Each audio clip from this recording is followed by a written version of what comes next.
Howdy, folks. It's 12:45 in the morning in California.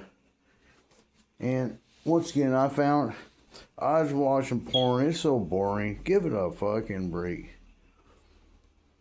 No creativity, no seduction. Just look at me play with myself. So I decided to do something. I got up and got probably about $100, $200 worth of recycling staged in the garage. Another one by the door. And I'm cooking potatoes now for the ducks. It's much more satisfying to do something that you'll feel, that's my thing, I don't know. It's much more satisfying to do something that later on in the day or the next day you say, wow, what a productive day. I'm really excited about building the rack on my new Honda.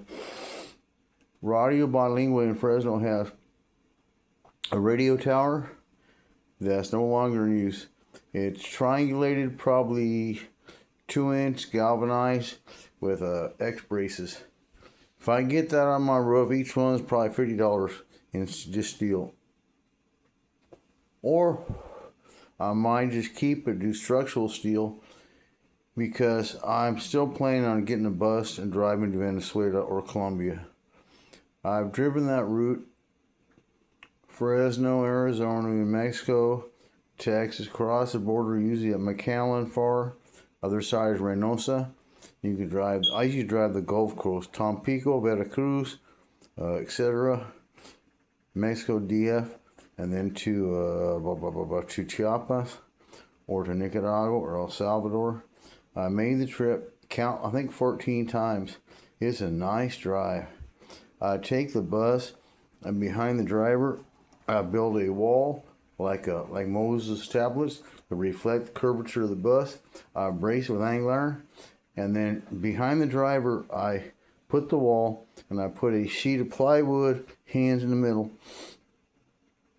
I carpet the plywood, and on the wall I put hooks for various things you want to hang, paper towels. I usually have a small propane stove. It's really nice. I'm usually by myself. My morning routine is to, I put the tea on, get the water boiling, then I go to the back of the bus, pop the cover, pull the dipstick. 32.8 Cat runs has a 13 quart or 3 gallon pan. So I check the oil, drop the key into the radiator. If it's got water on, I seal it all back up. Then as tea's boiling, I start the engine.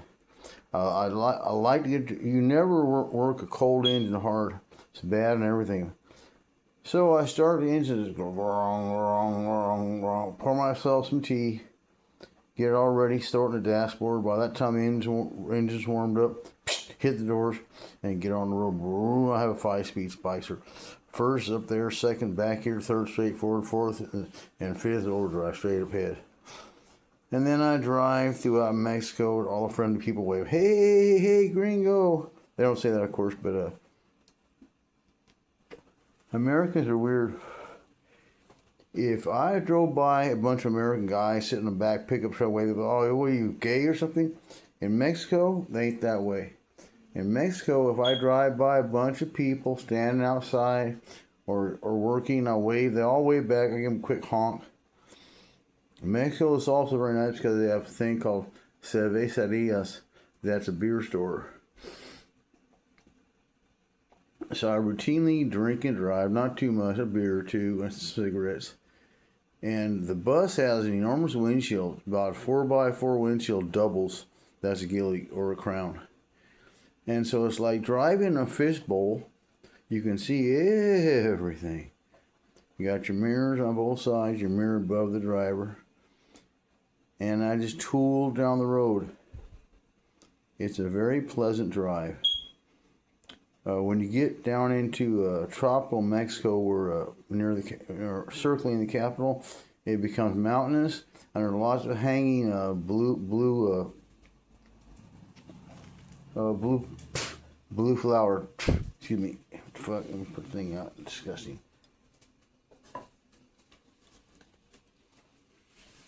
Mexico City is one of the finest places in the world. Do not worry about pollution. I've never had any trouble with it. In the center of the city is Zocalo. Every Spanish origin town has a Zocalo.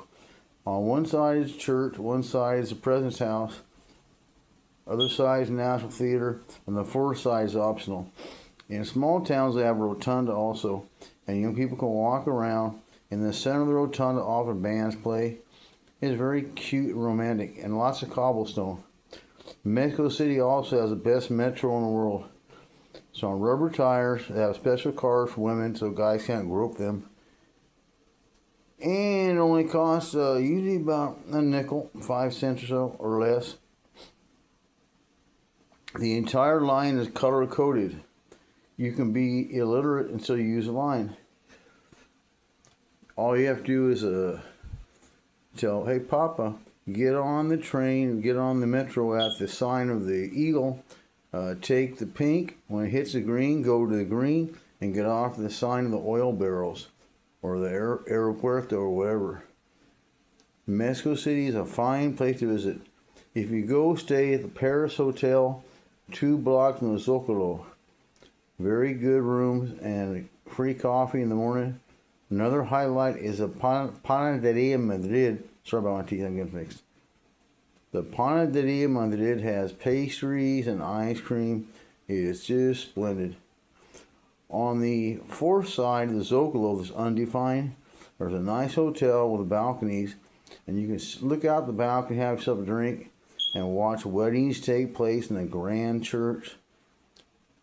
The president never shows up, nor does I don't go to the theater personally. I have nothing but good to say about Mexico City and Mexicans in general. Mexican people are kind, humble, and fun-loving and funny, and they like beer. I don't care for soccer, but who cares?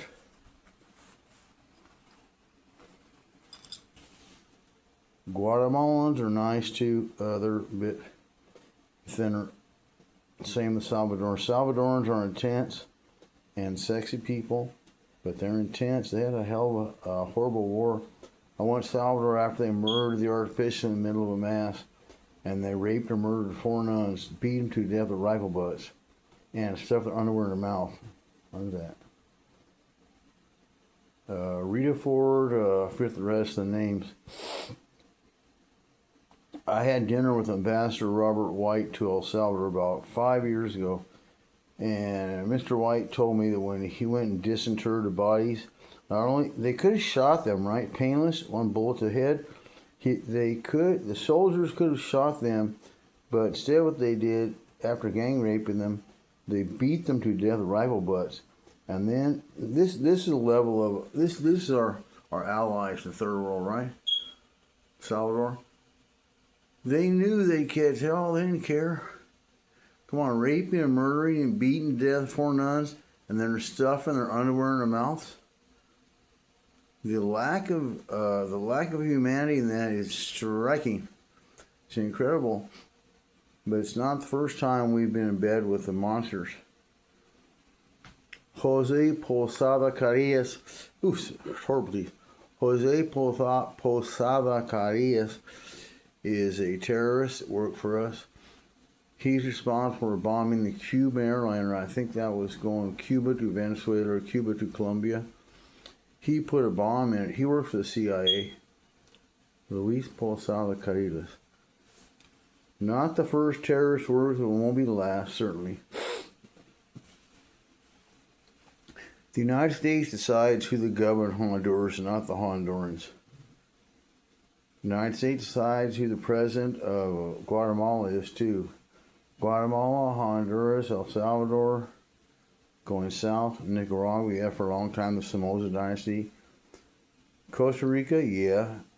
We pulled some nasty shit in Costa Rica with cocaine smuggling. And the journalist who exposed it, Martha Honey and Tony Abergon, the CIA and a rancher named John Hull, a coke trafficker on the Costa Rican border, they sent Martha and Tony a package of cocaine to the post office box in San Jose, Costa Rica, in order to implicate them. That was back in the U.S. was doing a lot of cocaine movement. As I recall, from Medellin cartel to Yopango in El Salvador Air Base, or Comayagua in Honduras Air Base there. The Honduran generals were all implicated in this cocaine smuggling, as of course were the rest of them. I had dinner with a while back with a real interesting man named Michael Levine. Michael is ex-DEA, U.S. Customs, and he's a cop in New York City for 20 years. He is not pro-drug. He's not a jerk. He's a very nice guy. But his brother was killed by a drug dealer and his son died of an overdose. He's pretty much anti-drug. He has a cool story. He said he was in Bolivia. Yes, Bolivia. And he was in a bank vault doing $1 million. He was undercover, of course. He has a book called Deep Cover you should really read. So he's in a bank vault of a Bolivian bank, I think capital of Bolivia, La Paz, right? He's in a bank vault in La Paz doing $1 million drug transactions with Bolivian senators and probably president too. Let's see, Costa Rica is pretty cool, although we did overthrow and install a new government. In Panama, of course, we run the country.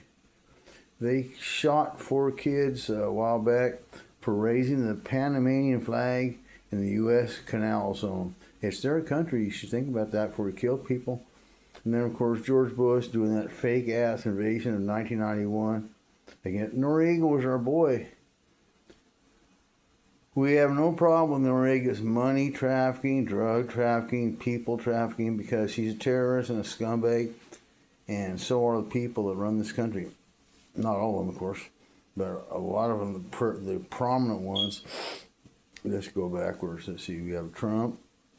I don't think Trump has been involved in drug dealing, nor Obama. For the Bush family, of course, the Bush crime family, major connections in the drug world. When a Contra plane got shot down in Nicaragua, the first thing that the downed pilot did was call Donald Gregg, George Bush's now security advisor. That was when the United States were kicking cargoes of guns out over Nicaragua. They kick out, 4 or 5 pallets of AKs, whatever they had. On the way back, they'd fill that plane with cocaine. And the plane would fly to, I believe, Miami.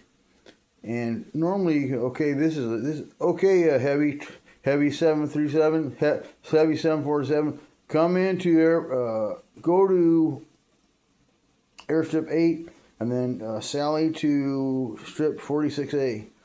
Instead, when the CIA is flying drugs into the country, it's really nice for them. They get no inspection.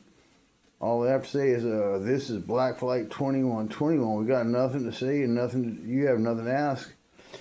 And then the airplane would land in Miami and teeter off to a hangar. The pilot would get, a few $100,000, and the cocaine would then hit the streets of the United States.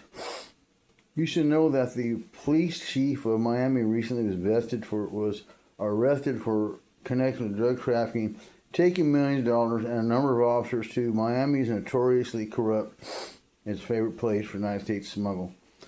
Alright, this video says 1347, and I need to get back to making potatoes. So I wish you all well. I just cut my hair, and pretty soon I'll have a couple $100 in my pocket, and I'll buy some corn for the ducks, because I'm broke now. However, I got one card that works. It was so cool. I only had $14 today. I'll go to the gas station. No. Rejected. No. Accepted. So I got a full tank of gas and everything I needed for nothing. I mean, not nothing, but I kept the money because cash is always handy. So, conclusion: I need to go back to work and do some potatoes. Make the ducks eat anything or anybody. I haven't showed. I probably showed in a previous video, but I have 14 hens and 4 roosters, 2 banties, and a couple big boys. And my chickens were doing nothing, maybe an egg a day at best. And now my chickens, what is that? That's just a light. And now my hens are going crazy. They decide to jump the fence. Every day I get 4 or 6 eggs in a corner nook by the side of my house. I get them in front, and the hens are laying eggs up on my workbench, and the ducks are laying too. And the ducks are pounding ducks. Oh man, I haven't got in a year and a half. I haven't got a single hen or a single chicken or a single gosling. So I'm hoping that as the ducks pound, they grab the other duck by the back of the neck. They oh baby, and then they impregnate the female duck. I assume Big Red's knocking the boots with the hens. So sooner or later, I don't know if I save some eggs and incubate them or not.